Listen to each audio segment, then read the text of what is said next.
அது டாக்டர் பாரதி தானே? சௌந்தர்யம்மாவோட மகனாச்சே.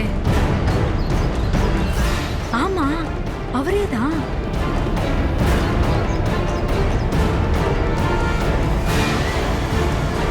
இவர் என்ன கல்யாண மாப்பிள்ள மாதிரி பட்டு வேட்டி மாலையோட நிக்கிறாரு? ஆனா இவருக்கு ஏற்கனவே கல்யாணம் ஆயிடுச்சே. பின்ன இங்க என்ன பண்றாரு? எனக்கு என்னமோ தப்பா படுதே.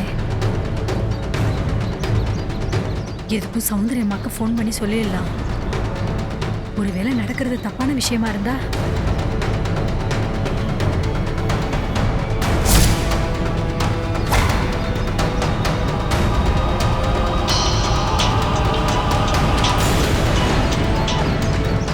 Hello hello. சொல்லுங்க, எப்படி இருக்கீங்க? நான் நல்லா இருக்கேன். ஆமா, உன் மாப்பிள்ள டாக்டர்னு கேள்விப்பட்டேன், உண்மையாப்பா? ஆமாப்பா, என் பொண்ணு கண்ணம்மா வீட்டுக்காரரு பாரதின்னு பெரிய இதய டாக்டர், மெட்ராஸ்லேயே ரொம்ப பெரிய டாக்டர். ஆமா, ஏன் அதை கேட்குற? ஒன்றும் இல்லை சண்முகம், என் பொண்டாட்டிக்கு இதய ஆப்ரேஷனு. அதான் தெரிஞ்ச டாக்டரா இருந்தா காசு கொஞ்சம் கம்மியாகுமேன்னு நினைச்சேன். அதான். அதுக்காகவா? ஆமா சண்முகம். அது வந்து மாப்பிள்ள நம்ம மேல சின்ன மனஸ்தாபத்தில் இருக்காரு. அதனால நான் சொன்னா கேட்பாரான்னு தெரியலையே. ஓஹோ, அப்படியா? அப்படின்னா உன் பொண்ணுகிட்ட சொல்லி எனக்காக கொஞ்சம் பேச சொல்ல. சரி, நான் முயற்சி பண்ணி பார்க்குறேன். சரிப்பா, ரொம்ப நன்றிப்பா.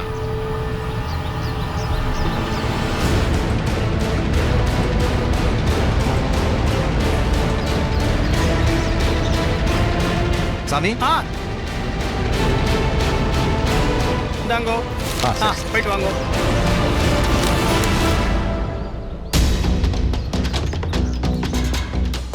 அது சில்லறை கொடுத்துட்டாங்களே, வாங்கிட்டு போய் தொலை வேண்டியதானே. ஏன் இங்கே நிக்கிறாரோ தெரியல. சௌந்தர்யம்மா கிட்ட சொல்லுவோன்னு பார்த்தா லைன் வேற கிடைக்க மாட்டேங்குதே.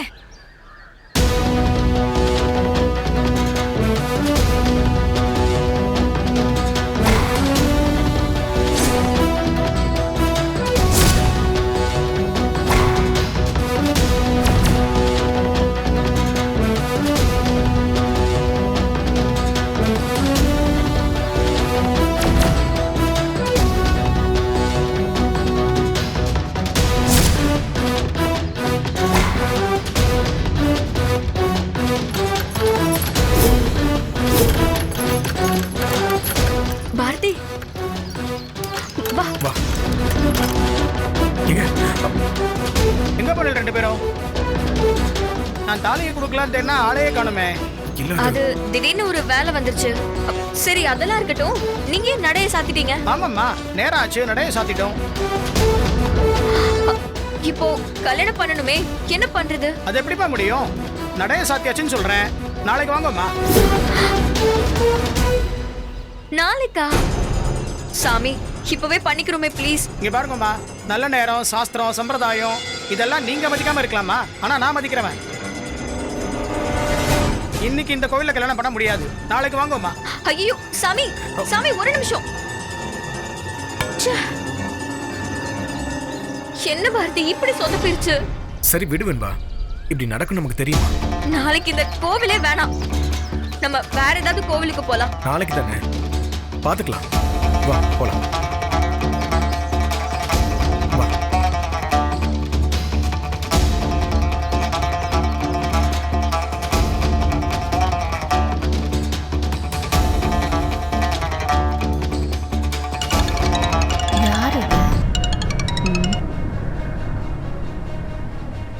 ஹலோ. ஹலோ மேடம், நான் பவானி பேசுறேன். உங்க கம்பெனில மேனேஜரா இருக்கிற ஜெயராஜோட பொண்ணு. ஓ நீங்களா? சொல்லுங்கம்மா, எப்படி இருக்கீங்க? அப்பாவுக்கு ஹார்ட் ஆபரேஷன் பண்ணியிருக்கிறதா சொன்னாங்க. அப்பா எப்படி இருக்காரு? நல்லா இருக்காரு மேடம். மேடம், ஒரு முக்கியமான விஷயம் சொல்றதுக்காக தான் உங்களுக்கு ஃபோன் பண்ணேன். ரொம்ப நேரமா உங்களுக்கு ட்ரை பண்றேன், லைனே கிடைக்கல. நான் ஒரு கல்யாணத்துக்காக ஹைதராபாத் வந்திருக்கேம்மா. என்ன விஷயம்? ஒன்றும் அவசரம் இல்லைன்னா நான் ஊருக்கு வந்ததுக்கு அப்புறம் கூட பேசிக்கலாம்ல? இல்ல மேடம், ரொம்ப அவசரமான விஷயம். உங்க மகன் டாக்டர் பாரதி இருக்கார்ல? ஆமா. அவருக்கு ஏற்கனவே கல்யாணம் ஆயிடுச்சுல? ஆமா. ஏன் கேக்குறீங்க? இல்ல மேடம், நான் பொன்னியம்மன் கோவிலுக்கு வந்தேன். கொஞ்ச நேரத்துக்கு முன்னாடி பாரதி சார் மாப்பிள்ளை குளத்துல பட்டு வேட்டி பட்டு சட்டை போட்டுக்கிட்டு கழுத்துல மாலையோட இருந்தாரு மேடம்.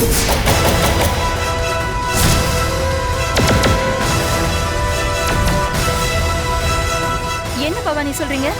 நிஜமாவா? ஆமா மேடம். பாரதி தானா? நீங்க கரெக்டா செக் பண்ணிட்டு தான் சொல்றீங்களாமா? ரொம்ப நல்லா தெரியும் மேடம். அவர் கண்டிப்பா பாரதி தான்.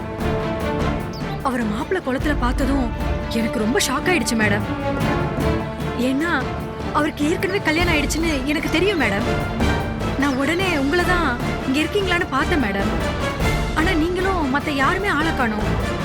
அதனாலதான் ரொம்ப நேரம் உங்களுக்கு ஃபோன் பண்ணிட்டே இருந்தேன். அவன் மட்டும்தான் இருந்தானா? கூட வேற யாராவது பொண்ணு இருந்தாலாமா? நான் அவரை மட்டும்தான் மேடம் பார்த்தேன். சரி, இப்போ நீங்க எங்க இருக்கீங்க? இங்க பொன்னியம்மன் கோயில்ல தான் மேடம் இருக்கேன். ஆ, எனக்காக ஒரு ஹெல்ப் பண்றீங்களாமா? சொல்லுங்க மேடம். நான் ஃபோன் லைன்லயே இருக்கேம்மா. நீங்க பாரதி கிட்ட போய் இந்த போனை கொடுங்க. ஒரு நிமிஷம் மேடம், கொஞ்சம் லைன்ல இருங்க மேடம். இவன் சொல்லாம கொள்ளாம கல்யாணம் பண்ணிக்கிறதுக்கு பிளான் பண்ணிட்டானா? இல்லைன்னா மாப்பிள்ளை கோலத்துல எதுக்கு கோவிலுக்கு போகணும்? அம்மா, இங்க ஒருத்தர் பட்டு வேட்டி சட்டையோட இருந்தாரு, அவரை பாத்தீங்களா? அப்படி யாரையும் பார்க்கலங்க மேடம். சொல்லுங்க பவானி. இங்க இல்ல, போயிட்டார் போல இருக்கு மேடம். சரி, நீங்க கோயில்ல நல்லா தேடி பாருங்கம்மா. அவனை பாத்தீங்கன்னா எனக்கு உடனே ஃபோன் பண்ணுங்க. என்ன? சரிங்க மேடம், ஓகே.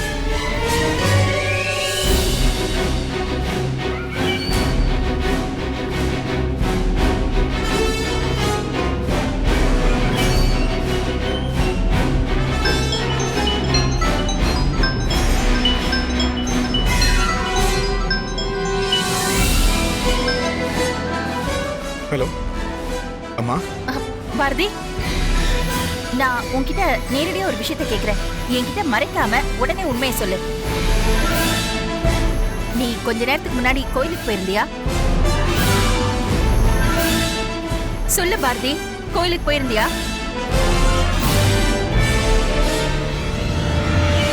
டேய், என்னடா அமைதியா இருக்க? ஆமாம்மா, போயிருந்தேன். ஏதோ பட்டு வேட்டி பட்டு சட்டையில இருந்தியாமே. கழுத்துல மாலையை போட்டு மாப்பிள்ளை கோலத்துல இருந்தியாமே. எனக்கு தெரிஞ்சவங்க ஒருத்தவங்க ஃபோன் பண்ணி சொன்னாங்க. டேய், நான் ஒன்னதாண்டா கேட்டுட்டு இருக்கேன், பதில் சொல்லு. பட்டு வேட்டி சட்டையில மாப்பிள்ளை கோலத்துல உனக்கு என்னடா கோயில்ல வேலை? அதுவும் நாங்க ஊர்ல இல்லாத நேரமா பார்த்து ஏதாச்சும் திருட்டுத்தனம் பண்ண பாக்குறியா? டேய், ஏன்டா இப்படி அமைதியா இருக்க? நீ கோவிலுக்கு போனது உண்மைன்னா அப்போ அவங்க என்கிட்ட சொன்னது உண்மை. நீ மாப்பிள்ளை கோலத்துல இருந்தது உண்மை.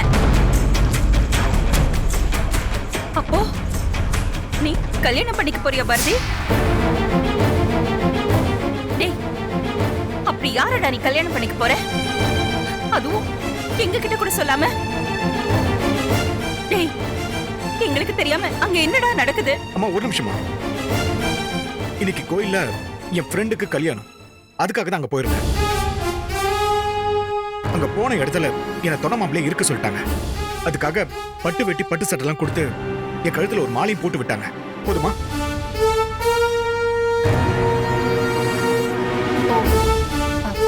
இதுதான் விஷயமா? டேய், இத நான் கேட்ட உடனே சொல்லிருக்கலாம்லடா. இவ்வளவு நேரம் தொண்டை தண்ணி வத்த நான் கத்திக்கிட்டு இருக்கேன், நீ அமைதியாவே இருந்தியடா. ஆமா, இப்ப நீ எங்க இருக்க? எங்கேயோ இருக்க.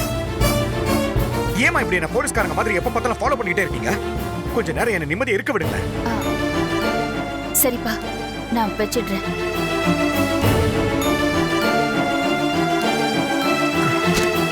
இந்தா.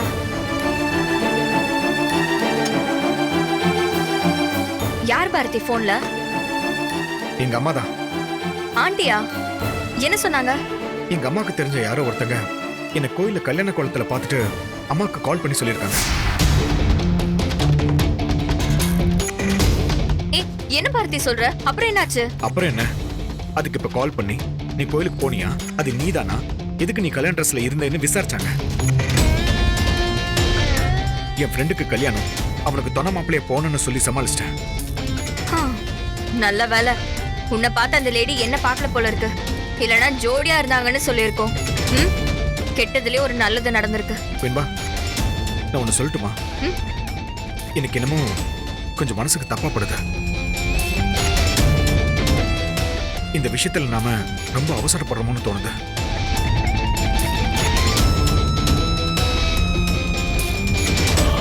பேசாம நம்ம கல்யாண விஷயத்த கொஞ்சம் ஹோல்ட் பண்ணலாமா?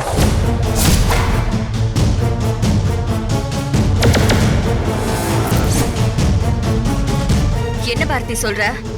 ஹோல்ட் பண்ணலாமானா?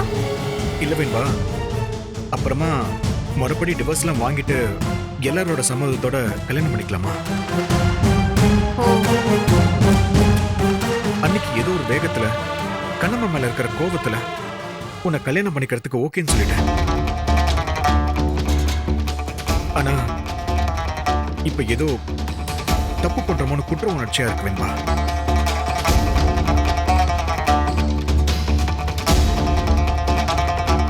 நீ என்ன சொல்ற? கல்யாணத்தை கொஞ்சம் ஹோல்ட் பண்ணிக்கலாமா? ஃபைன், ஓகே பாரதி, உன் முடிவு எதுவோ அதுபடியே இருக்கட்டும். இல்ல வெண்பா, உனக்கு எதுவும் ஹர்ட் ஆகல? அது எப்படி பாரதி ஹர்ட் ஆகாம இருக்கும்? உண்மையை சொல்லணும்னா நீ சொன்ன அந்த வார்த்தையை கேட்டு என் மனசு அப்படியே நொறுங்கி போயிடுச்சு. இல்ல அது பரவாயில்ல, இட்ஸ் ஓகே. நீ விருப்பம் இல்லாமலாம் எனக்கு தாலி கட்ட வேணாம். நான் ஏதோ உன்னை ஃபோர்ஸ் பண்ணி என்னை கல்யாணம் பண்ணிக்க வைக்கிற மாதிரி ஆயிடக்கூடாதுல பாரதி. நீ என்ன முடிவெடுத்திருக்கியோ அது மாதிரியே இருக்கட்டும் பாரதி. வெண்பா, எனக்கு விருப்பம் இல்லைன்னு நான் இப்ப சொன்னேன். டிவோர்ஸ் வாங்காம சட்டத்துக்கு எதிரா நம்ம ஏதாவது ஒரு விஷயத்தை செய்ய போய் அதுவே நாளைக்கு நமக்கு பின்னாடி பிரச்சனை ஆயிடக்கூடாதுல்ல, அதுக்காக தான் சொல்றேன். சட்டம், டிவோர்ஸ், வக்கீல்னு நீ என்ன வேணாலும் சொல்லிக்கோ பாரதி. இதுக்கெல்லாம் பின்னாடி இருக்கிற ஒரே விஷயம் உன் மனசுல விருப்பம் இல்லங்கிறது தானே? இல்ல வெண்பா, எதுக்கு நீ அழற? விடு பாரதி, நீ திடீர்னு கல்யாணம்னு சொன்னதும் நான் பாட்டுக்கு பைத்தியக்காரி மாதிரி மனசுல என்னென்னமோ நினைச்சிட்டேன். இன்னைக்கே நம்ம கல்யாணம் நடந்திருக்கணும். இந்நேரம் நம்ம 2 பேரும் புருஷன் பொண்டாட்டியா இருந்திருக்கணும். அது ஏன் நேரமோ உன் நேரமோ தெரியல, நடக்கல.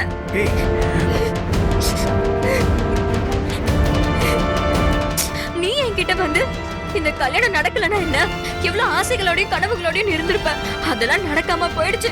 சரி விடு வெண்பா, ஆறுதலா சொல்லுவேன்னு நினைச்சேன். ஆனா நீ just like that கல்யாணத்தை ஹோல்ட் பண்ணிக்குவோன்னு சொல்ற. குற்ற உணர்ச்சியா இருக்குன்னு வேற சொல்ற. அப்படி இல்ல வெண்பா.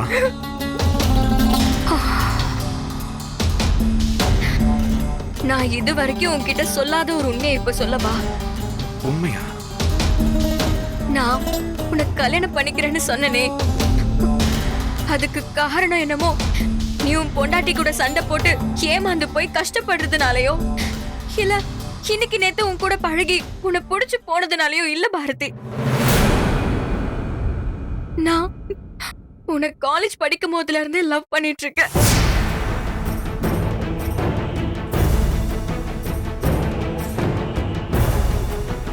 என்னைக்கு நான் உன்னை காலேஜ்ல முத பார்த்தேனோ அன்னைக்கே நான் உன்னை லவ் பண்ண ஆரம்பிச்சிட்டேன். Love at first sight, you know. உன்னை ஆசை தீர லவ் பண்ணணும், உன் கூட வாழணும்னு ஆசையா இருந்துச்சு. என் மனசுல இருக்க காதல உன்கிட்ட ஓடி வந்து சொல்லலாம்னு இருந்தப்போ நீ ஹேமாவை லவ் பண்றேன்னு சொன்ன.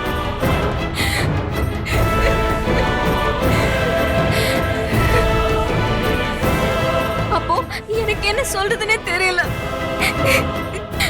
என் மனசுல வலி இருந்தாலும் அது எனக்குள்ளே போட்டு பாதிச்சுக்கிட்டேன். உன்னை டிஸ்டர்ப் பண்ணக்கூடாதுன்னு நான் டீசெண்டா விலகி இருந்தேன். எனக்கு ஏன் மனசுக்கு பிடிச்ச வாழ்க்கையை தான் வாழ முடியலனா நீயாச்சும் உனக்கு பிடிச்ச வாழ்க்கையை சந்தோஷமா வாழட்டுமேன்னு நினைச்சேன். ஆனா விதி நீயும் ஹேமாவும் ஒரு ஆக்சிடென்ட்ல சிக்கி ஹேமா இறந்து போனா. அதுக்கப்புறம் உனக்கு மெடிக்கல் இஷ்யூ அது இதுன்னு ஏகப்பட்ட பிரச்சனை. ஆனா நான் அதெல்லாம் ஒரு விஷயமாவே நினைக்கல பாரதி, சத்தியமா. அப்பவாச்சும் உன்கிட்ட என் லவ் சொல்லலாம்னு நினைச்சேன். நீ ஹேமா ஹேமான்னு அவளே நினைச்சிட்டு கல்யாணமே வேண்டான்னு சொல்லிட்டு இருந்த. அந்த நிலைமையில நான் இப்படி சொல்றதுன்னு கூட தெரியாம அமைதியா விட்டுட்டேன். அதுக்கப்புறம் நீ கண்ணமான ஒருத்தைய பார்த்த. அதுக்கப்புறம் கல்யாணம் பிரச்சனை எல்லாமே நம்ம 2 பேருக்குமே தெரியும். பாரதி, இது நானே சொல்லிருக்க கூடாது, இருந்தாலும் சொல்றேன். நான் ஒன்னும் உலக பேரழகெல்லாம் கிடையாது. ஆனா நானும் ஒரு அழகிதான். இன்னைக்கு ரோட்ல போனா கூட 4 பசங்க என்ன திரும்பி பாப்பாங்க. ஏன் எத்தனையோ பேர் என்கிட்ட வந்து நீ ரொம்ப அழகா இருக்க, உன் கண்ணு அழகா இருக்கு, உன் சிரிப்பு அழகா இருக்குன்னு சொல்லிருக்காங்க தெரியுமா? அண்ட் ஆஸ் அ டாக்டர் நானும் நல்லதா ஏர்ன் பண்றேன். அழகு, அறிவு, படிப்புன்னு எல்லா விதத்திலயும் தகுதியோட இருக்க எனக்கு இது நாள் வரைக்கும் எந்த மேரேஜ் ப்ரொபோசலும் வந்திருக்காதுன்னு நினைக்கிறியா? இல்ல வெண்பா, கண்டிப்பா வந்திருக்கும். அதெல்லாம் நான் ஏன் ரிஜெக்ட் பண்ணேன்னு தெரியுமா? It's just because of you.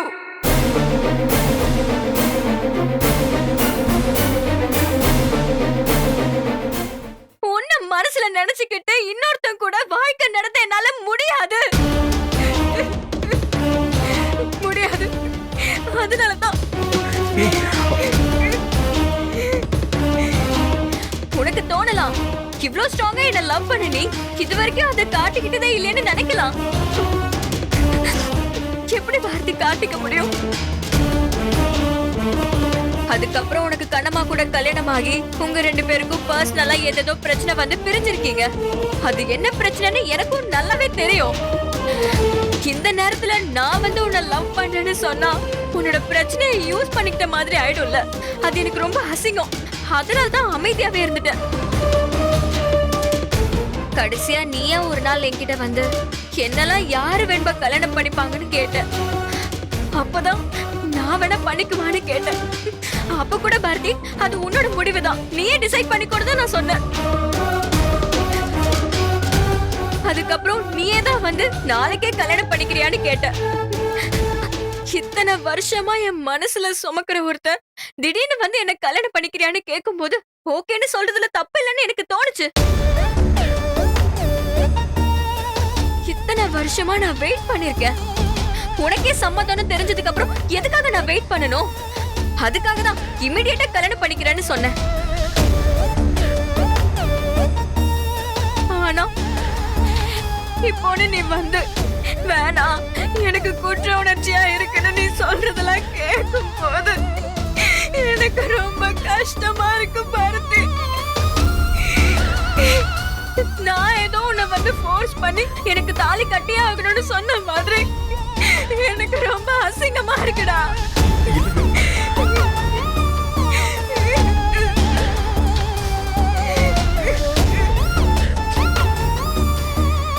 It's okay Bharathi, கல்யாண விஷயத்தை நம்ம வித்ட்ரா பண்ணிக்கலாம். என்ன இத பத்தி நான் உன்கிட்ட பேசினத நீயும் மறந்துரு, நீ பேசினத நானும் மறந்துடுறேன். ஆனா ஒரு விஷயம் சொல்லு. உன்னை நினைச்ச இத்தனை வருஷத்தை ஓட்டிட்டேன். இனிமே என் வாழ்க்கையில கல்யாணம்னு ஒண்ணு நடக்கவே நடக்காது பாரதி. இந்த மாதிரி என்னோட வாழ்க்கையை நான் ஓட்டிடுவேன் பாரதி. நாளைக்கே நான் ஊரை விட்டு கிளம்புறேன். அப்புறம் உனக்கு ஒரு பிரச்சனையும் இருக்காது, நீ நிம்மதியா இருக்கலாம். இல்ல பாரதி, இதுக்கு மேலலாம் இது சரி வராது. என் சித்தப்பாவை கூட்டிட்டு நான் கிளம்புறேன். எனக்கு லாஸ்ட் வீக் கூட பாம்பேல இருந்து ஒரு ஆஃபர் வந்துச்சு. நான் தான் இன்னும் ரிப்ளை பண்ணாம இருக்கேன். இப்போ ஏன் இப்படி எல்லாம் பேசிட்டு இருக்க? ஓகே பாரதி, கடைசியா ஒரு தடவை கையை கொடு. என்ன விளையாடுறியா? இத பாரு, நீ ஆசைப்பட்ட மாதிரியே நாளைக்கு நமக்கு கல்யாணம் நடக்கும். வேணாம் பாரதி, என் மேல இறக்கப்பட்டு கருணை காட்டிலாம் நீ என்ன கல்யாணம் பண்ணிக்க வேணாம். போ, நீ உன் வாழ்க்கைய பாரு, ஸ்டே ஹாப்பி. இல்ல வெண்பா, இது இறக்கமோ கருணையோ கிடையாது. இத்தனை வருஷமா என்ன லவ் பண்ணணும்னு சொன்னல, அதுக்கு நான் கொடுக்கிற ஒரு மரியாதைன்னு வச்சுக்கிய. இத பாரு, நாளைக்கு நம்ம கல்யாணம் confirm.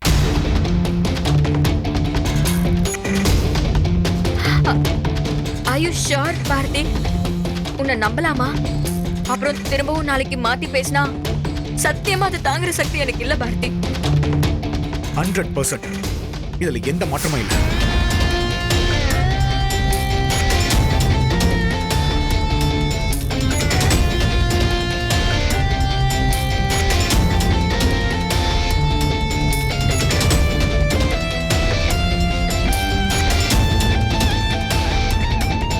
Bharathi, I love you.